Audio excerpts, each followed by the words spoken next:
Fala, gente, como é que vocês estão? Tudo certo? Vamos nessa, sem enrolação e direto ao ponto para tratar sobre as últimas informações do dia do Inter, te trazendo top 3 informações do dia de hoje, trazendo um resumão do que melhor aconteceu no dia do Inter. E a gente comenta aqui nesse vídeo. Então já vai deixando o teu like, te inscrevendo no canal e ativando o sino das notificações, é muito importante para que a gente continue crescendo por aqui, tá certo? Quem não viu o vídeo mais cedo, tem informação também envolvendo saídas do Inter confirmadas. A gente também falou sobre Alan Rodrigues, mas esse vídeo aqui é mais para fazer um resumão do que foi, de fato, o dia do Inter, tá? E eu quero começar falando sobre o jogo treino colorado, tá? O Inter fez um jogo treino hoje pela manhã, reapresentação lá no CT Parque Gigante. O treino foi por volta das 10h30 da manhã e, claro, obviamente, os titulares só fizeram aquele famoso regenerativo lá no CT Parque Gigante, fazendo algumas corridas em volta do gramado, também fazendo trabalhos na academia, trabalhos internos, mas aqueles que não atuaram ou que atuaram alguns minutos na partida contra o Vasco, no empate contra o Vasco da Gama, estiveram num jogo treino contra o São José. E o Inter venceu por 2-0. Gols de jogadores da base, o João Vitor e também do Diego Coser. Quem não conhece Diego Coser, ele veio da Chapecoense, tá? Se eu não me engano, ele não veio em definitivo. É um contrato de empréstimo que tem também a opção de compra depois no final do contrato. Mas o Diego Coser foi um dos autores desse gol. Para quem tem a curiosidade de como começou esse time do Inter, teve Antony no gol, Alan Benítez na lateral direita, dupla de zaga de Vitão e Gabriel Mercado, Vitão que estava suspenso contra o Vasco, Gabriel Mercado que acabou não atuando na partida e foi Cleiton Sampaio, o Mercado jogou, e o Ramon na lateral esquerda. Quem abriu o meio campo foi Richard, tá? Richard junto com o Ronaldo. Aí aberto de um lado a gente teve o Vitinho, do outro o Gustavo Prado e o meia central foi o Bruno Tabata. E quem ficou no comando desse ataque foi o Raikkonen, tá?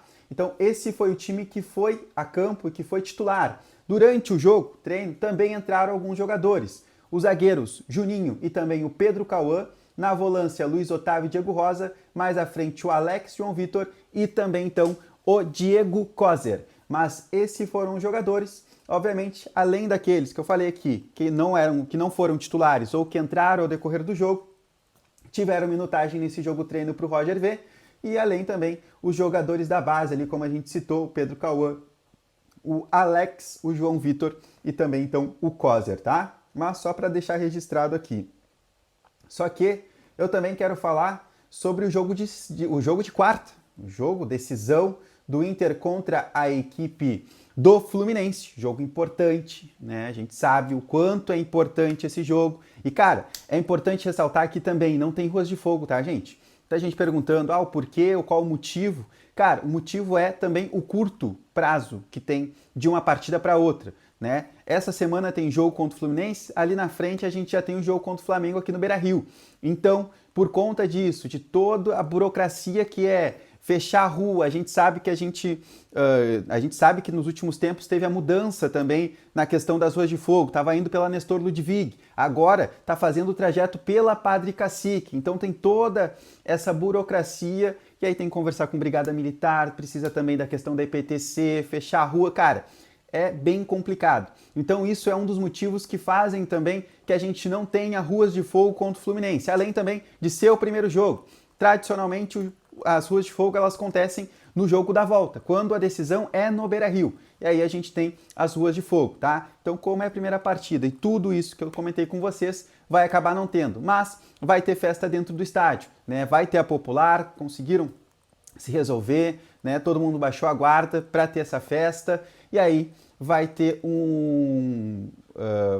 uma situação na entrada do jogo, né? Quando os jogadores saírem do túnel e se encaminharem programado, tem aquela tradicional festa, né, do papel picado. Isso vai ter nessa partida. E quem apita é Rodrigo José Pereira, do Pernambuco, tá? Árbitro FIFA. Ele apitou 9 partidas do Inter na carreira dele.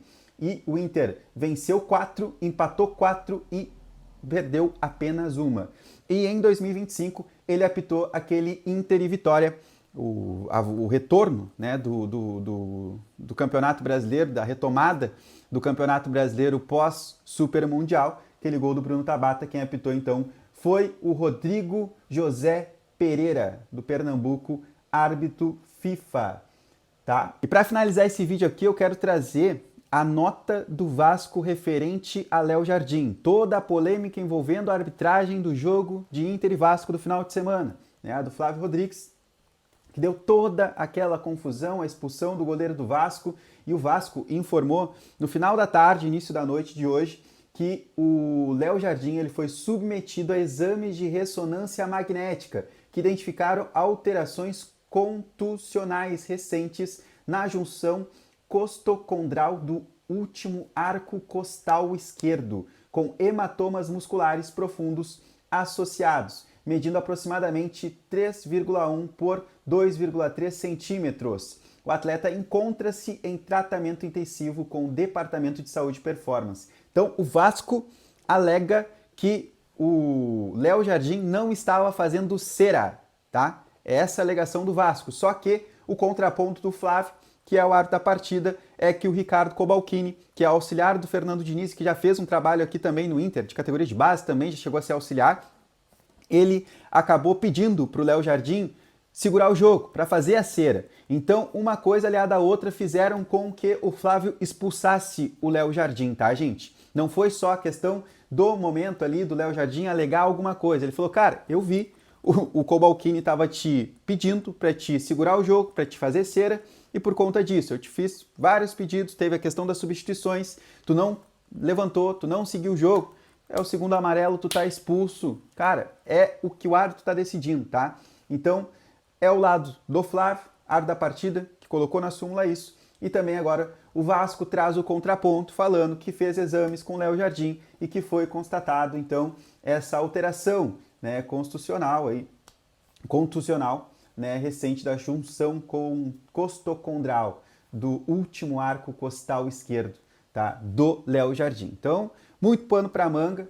O Flávio, se eu não me engano, ele está escalado para jogo de Copa do Brasil agora no meio da semana. Dificilmente vai para a geladeira, até porque não foi a primeira vez que ele mesmo expulsou um goleiro na partida referente à questão de cera. É a segunda vez que isso acontece, aconteceu no ano passado num jogo do Criciúma. Então, dessa vez, de novo, ele seguiu e fez o critério dele. Que bom se todos os árbitros fizessem isso, tá, gente? Acho que esse é o grande ponto, né? Que esse momento, né? Que esse lance ele se torne um ponto de partida para não só o Flávio, mas os outros árbitros também. Cara, muita cera, amarelo. Continuou com a cera, segundo amarelo, vermelho. Tá na rua.